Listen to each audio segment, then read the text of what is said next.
no queda reducido, digamos, a este ámbito, ¿no? Un poco es la cuestión. Espero haberte respondido más o menos a estas preguntas. Gracias.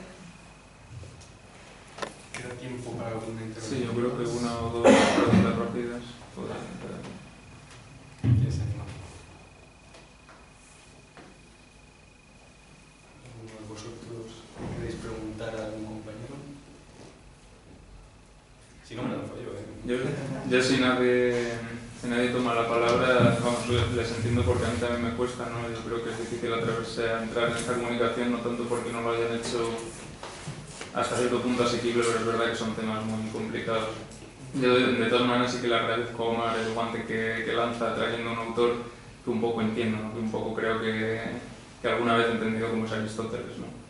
Y en ese sentido es lo que le quería preguntar o comentar, porque yo también pienso, además me suena, aunque ahora no lo recuerdo porque esto lo estudié en la carrera, ¿no? Pero creo que precisamente la lógica del sentido, no sé si es en los preámbulos, vamos, al principio habla como Aristóteles como organizador, ¿no? de lo que de alguna manera había empezado Platón. Y claro, yo esto también me acordaba de mi querido de Gasset, no voy a empezar a traerle ya del principio, pero bueno, su texto póstumo de Idea del Principio de Leibniz trata sobre esto, es muy interesante, pero sí que recuerdo mi experiencia con las prácticas de metafísica con Carmen Segura, más de uno aquí también lo habrá tenido, y cómo sufrimos ahí con el libro Gama de la Metafísica. Y claro, es muy interesante ese texto, ¿no? Sobre todo cuando llega al punto crucial de la crítica a los negadores del principio de no contradicción, ¿no? Y eso es un poco lo que te quería preguntar. Porque claro, ¿cuál es la crítica de Aristóteles? Seguramente tú lo recuerdes mejor. En el fondo no hay ninguna crítica como tal, o sea, les dice, bueno, es que no podemos decirles nada, precisamente estas personas no pueden decir nada, no pueden hacer nada, o sea, deberían ser vegetales. Entonces es una crítica casi más moral, o sea, no es una crítica ya a un nivel que podríamos decir puramente filosófico, ¿no? Entonces esto es lo verdaderamente interesante, ¿no? Y también yo creo que enlaza mucho con lo que tú has comentado, que creo, tengo bastante seguridad de que es una idea propiamente de Deleuze, de que el pensamiento es violentar, ¿no? Realmente la violencia está en el pensamiento, y de alguna manera esto es lo que también le sucede a Aristóteles, ¿no? Que Aristóteles es que en realidad lo que siente frente a estos negadores del principio de no contradicción es la violencia de decir, no puede ser que estén realmente sosteniendo esto, ¿no? Y es un poco también la violencia que yo creo que siente el pensamiento, por así decirlo, común frente al filósofo, ¿no? De decir, ¿cómo pueden realmente estar diciendo esto? Entonces yo sobre todo te quería preguntar hasta qué punto este discurso se puede mantener de cara al público no especializado, sobre todo la posición del filósofo en este contexto, ¿no? de la violencia que inevitablemente tiene un pensamiento que podríamos llamar del sentido común frente a la verdadera filosofía, que siempre es hasta cierto punto violencia. Bueno, en fin, no sé ni siquiera que te estoy preguntando, pero me interesa mucho en este aspecto ético, ¿no? Moral. Bueno, muchas gracias por la pregunta, Marcos. Yo creo que, insistía en lo de Pardo, a ver, no es que el gran enemigo de la filosofía de Deleuze sea Aristóteles o quizás más bien Platón, ¿no? Porque, bueno, Aristóteles no deja de ser uno de Platón, ni Hegel, pero sí es verdad que se insiste poco, que es lo que dice Pardo en realidad, se insiste poco en la importancia de Aristóteles, ¿no? Y lo dice porque él tal y como interpreta la obra de Deleuze, para él mucha de la filosofía, o en general la filosofía de Deleuze, se escribiría contra el principio de no contradicción.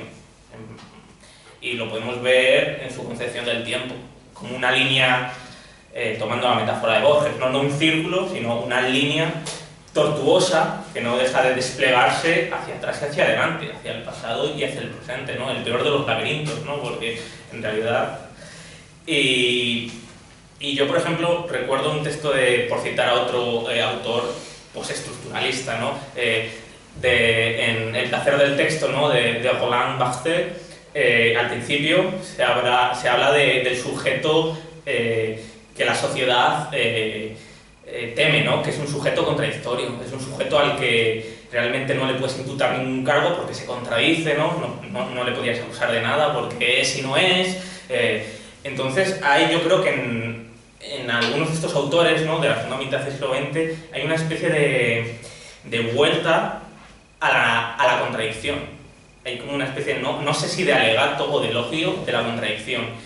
Y claro, ¿Qué es lo que dice Aristóteles? Yo creo que la crítica, más que la crítica, la consideración de Aristóteles es que la negación de este principio, que es un principio ontológico, con guión, ¿no?, que se fundamenta, como indica Tomás Calvo en su traducción, se fundamenta en la noción de usía, por eso es tan importante, o entidad, ¿no?, por eso es tan importante socavar esa noción, la de usía. Hay que socavarla para desprendernos del principio de no contradicción, para poder contradecirnos, ¿no? Y lo van a socavar a partir de una nueva concepción del accidente, no como algo que se limita a recurrir al sujeto, al concepto, ¿no?, a la entidad, sino como algo que separado, que se separa y que tiene, digamos, cierta autonomía, ¿no?, y que se va a concebir no como no como un accidente, no como un no ser o una limitación del ser, sino como un extra ser, que es un efecto, pero que a la vez, en esa dualidad, la causalidad, también es un efecto incorporal, pero a la vez pues genera efectos o genera en la materia, ¿no?, en el mundo de los cuerpos, pues también genera a través del discurso, ¿no?, genera sus diferencias o genera sus alternativas, ¿no? Entonces la crítica de Aristóteles en realidad es a los que se intenta, a los fenomenistas, a los negadores del principio de no contradicción, es que no os contradecís. Es lo que viene a decir Aristóteles, no os estáis contradiciendo, en realidad. Por ejemplo, un caso que es el del vino. Dicen que a veces el vino sabe amargo y que otras veces sabe dulce, pero no es que la dulzura cambie en amargura y la amargura cambie en dulzura, es que la dulzura o el dulzor siempre es dulzor y la amargura siempre va a ser... La contradicción sería en que el amargor cambiase y dejase de ser amargor, se convirtiera en no amargor, y lo dulce se convirtiera en no dulce, pero lo dulce siempre es dulce. El sentido de lo dulce no cambia. Lo que pasa es que ellos, al negar la sustancia, al negar el vino, el mismo vino, ya no hay mismo vino, ya no hay mismo, pues dicen, no, es que a veces sabe dulce y otras veces sabe amargo, pero ahí no hay una contradicción. Ahí lo que pasa es que o el vino ha cambiado en el tiempo o ha cambiado el propio sujeto o el propio paladar, que a veces lo nota. Entonces, lo que viene a decir Aristóteles es que en realidad los que niegan el principio de contradicción no lo niegan. Realmente no lo están. Porque yo creo que en cierto modo, al decir, por ejemplo, al intentar negarlo, lo que hace el sofista o lo que hace el fenomenista es decir, en realidad nosotros somos una muestra de que nos contradecimos, porque estamos negando el principio de contradicción, pero no nos contradecimos. Porque al fin y al cabo nosotros seguimos, o sea, parece que al negar el principio de contradicción, porque parece que lo que le está diciendo Aristóteles a estos señores, que os estáis contradiciendo. Pero, hombre, no nos decías Aristóteles que no nos podemos contradecir, porque lo que le dice Aristóteles es, estáis negando el principio de no contradicción, pero no vais a un pozo y os tiráis. O cuando queréis ir a Mégara, no vais a otra parte, vais a Mégara.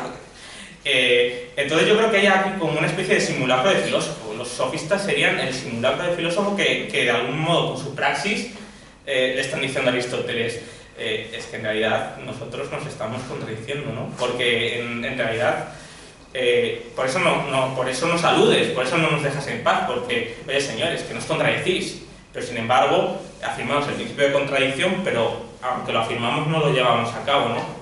Y ahí hay como una especie de burla, que es la que retoman yo creo ciertos autores como Deleuze, de ironía, ¿no? Que intenta un poco socavar esta filosofía hegemónica, ¿no?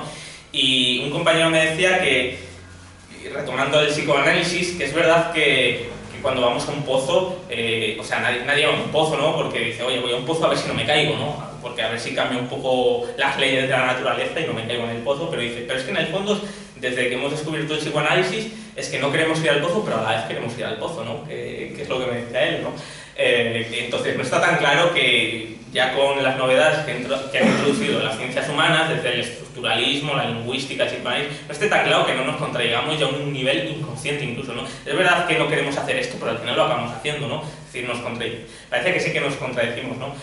Entonces, yo creo que el tema va por ahí. La tesis de Aristóteles es que no hay contradicción, es decir, al final afirmáis el principio de no contradicción, o sea, afirmáis la contradicción, pero no os estáis contradiciendo en realidad, no hay una contradicción real.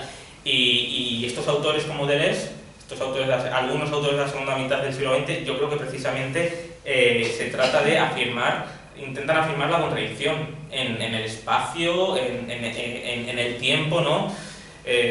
por ejemplo, la paradoja, sobre todo la paradoja, ¿no? Ese pasado que no está desfasado, que sigue presente con el presente y que de algún modo, como el ejemplo de la Magdalena prustiana, que a mí me parece un ejemplo pues, bastante característico de esa conexión paradójica de series, esa síntesis disyuntiva, ¿no? Que es la gran paradoja, esa contradicción de cómo una síntesis al final genera la diferencia.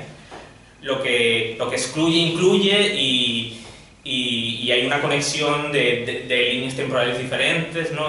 Yo creo que es una constante afirmación de la paradoja y hasta cierto punto de la contradicción contra, precisamente, Aristóteles. Y bueno, ya no me explico más. No sé si queda tiempo o ya no tenemos al tiempo. Después de haber cortado tanto tiempo no le voy a quitar la palabra a nadie, pero bueno, sí puede ser breve.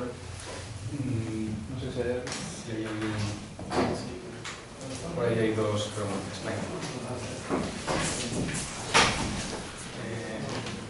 Breves y directas, perdona que sea en eso tan poco diferenciante. Es la pregunta, pero me gustaría saber, en líneas de lo que has dicho de Aristóteles, más que contradicción, por ejemplo, hay un término que es la contingencia en el Perihermeneias, que es el ejemplo de la batalla de Noé.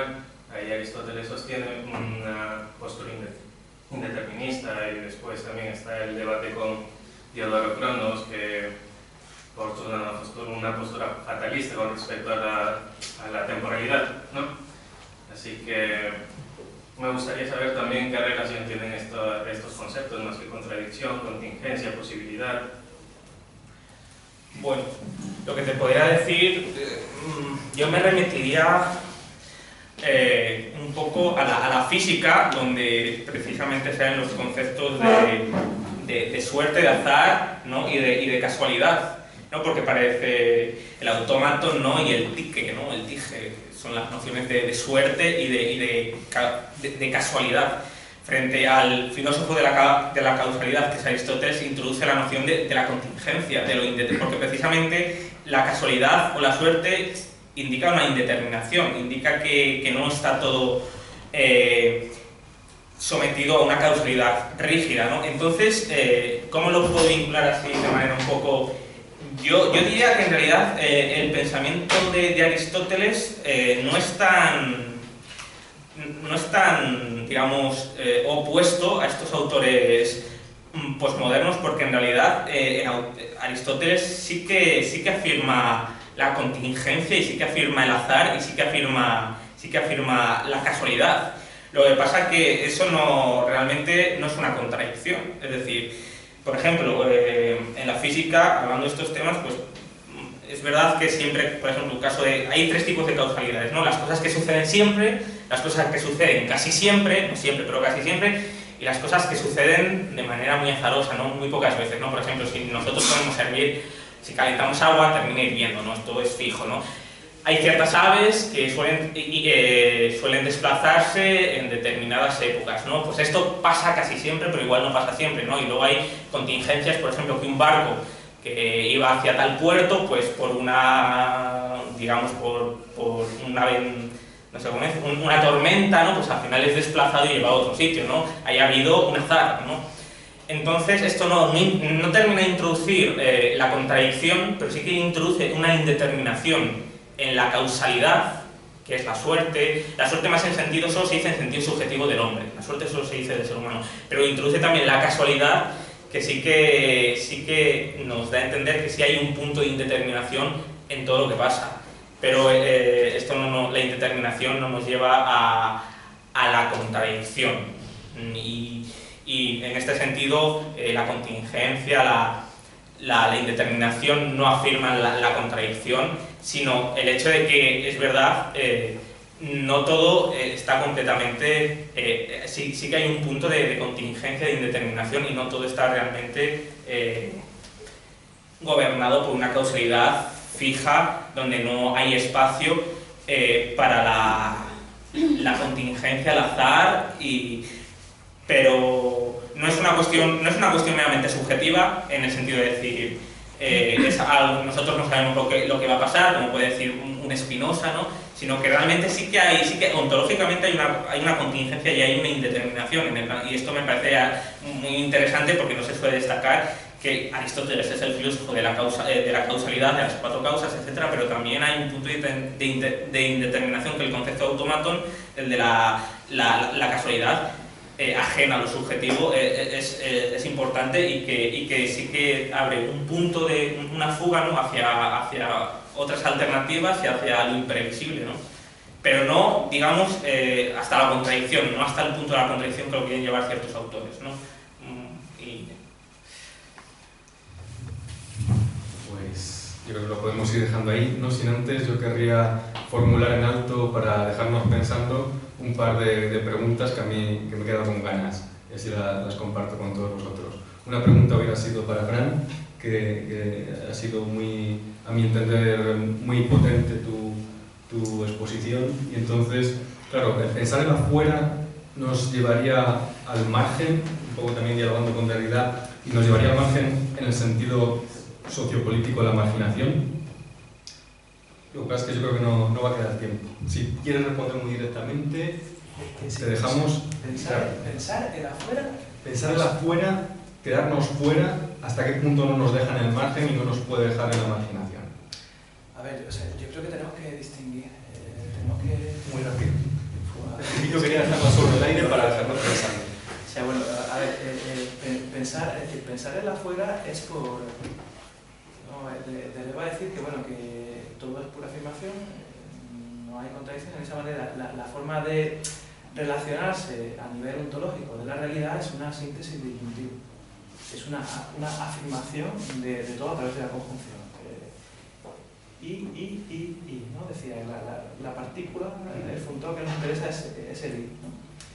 Y bueno, entonces, es decir, este afuera, o este pensar el afuera, en realidad Deleuze lo entiende como una conquista de la objetividad del pensamiento. Es decir, si nosotros queremos que, a diferencia de lo que hace la fenomenología, ¿no?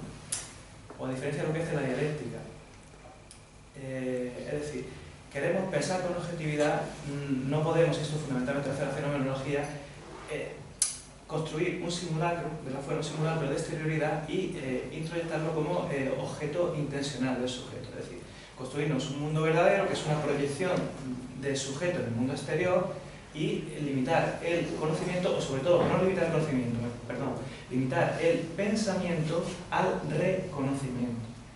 Y por lo tanto, el ejercicio filosófico el ejercicio del pensamiento bajo el abrigo del sentido común, de las categorías, que lo que va a hacer es reconocer, pues bueno, tanto, es decir, un mundo que es proyección del sujeto, por lo tanto, las principales categorías, como a nivel axiológico, los valores en curso, ¿no? Por lo tanto, no va a ser, es decir, se va a terminar desembocando en un refrendo filosófico de las verdades de la época, podríamos decir, no una afirmación filosófica del status quo.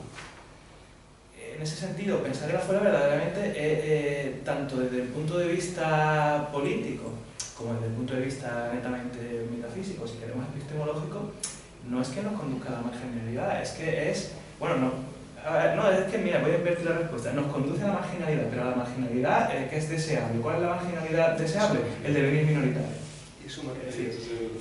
Y bueno, esto podríamos hablar incluso de bueno, no me gusta mucho hablar de inversión del platonismo porque Deleuze en realidad usaba el verbo francés renverser, que significa principalmente no solo invertir, porque bueno, hay otro verbo en francés para invertir. Este verbo tiene también el matiz de derrocar políticamente, y de hecho Deleuze se juega con esos significados, ¿no? Y bueno, o sea, en relación con esto, bueno, tenemos la mayoría y la minoría. Deleuze dice, la mayoría no es una cuestión cuantitativa, sino que es una cuestión cualitativa, ¿no? La mayoría va a ser siempre el estándar, ¿no? El estándar vigente en la época, el estándar reconocido. Entonces, ¿cuál es la marginalidad deseable en política? El devenir minoritario, es decir, suscitar en el individuo aquellos devenires que por supuesto le vienen de afuera de sí mismo, de afuera del sujeto, que lo van a alejar de ese estándar, ¿no? Y ahí está la punta de lanza de las luchas políticas, ¿no? En este sentido, bueno, el acontecimiento, en tanto que ese suceso que escapa de las leyes causales del momento presente, ese suceso inesperado, que, pues claro, bueno, va a ser el baluarte de todo esto, ¿no? De las líneas de fuga, por tanto, de la creación y la producción de lo nuevo. Con todas las... Es decir, yo creo que lo menos vigente de Deleuze es quizá, y de Foucault, bueno, eso, eran también hombres de su época, ¿no? Su brillantez no les quitaba eso tampoco. Es que permanece, y entiéndaseme bien, permanece una cierta jerga revolucionaria que va a identificar aunque Deleuze advierte de esto, que va a identificar siempre la revolución con lo nuevo, de alguna manera con lo deseable, y por la cual todo reformismo va a ser siempre inane y va a ser siempre conservador. Yo creo que actualmente pues, habría quizás que integrar el pensamiento de Deleuze y de Foucault, y bueno, el último Foucault, el que vuelve al sujeto, el que decía que era el liberal, ¿no? Vuelve un poco, se encauza un poco por ahí quizás, ¿no? Es decir, integrar a estos pensadores con la democracia participativa. Lo comentamos, si no ahora. Sí, bueno, pues muchas gracias una vez más a los cuatro. Os convoco para dentro de ya muy pocos minutos, está previsto a las 12 en punto el turno 2, bueno, lo que todos vamos al baño, tomamos un café, fumáis los fumadores, etc. Os pido por favor un aplauso para Omar, para Fran, para Jezabel y para Lucía.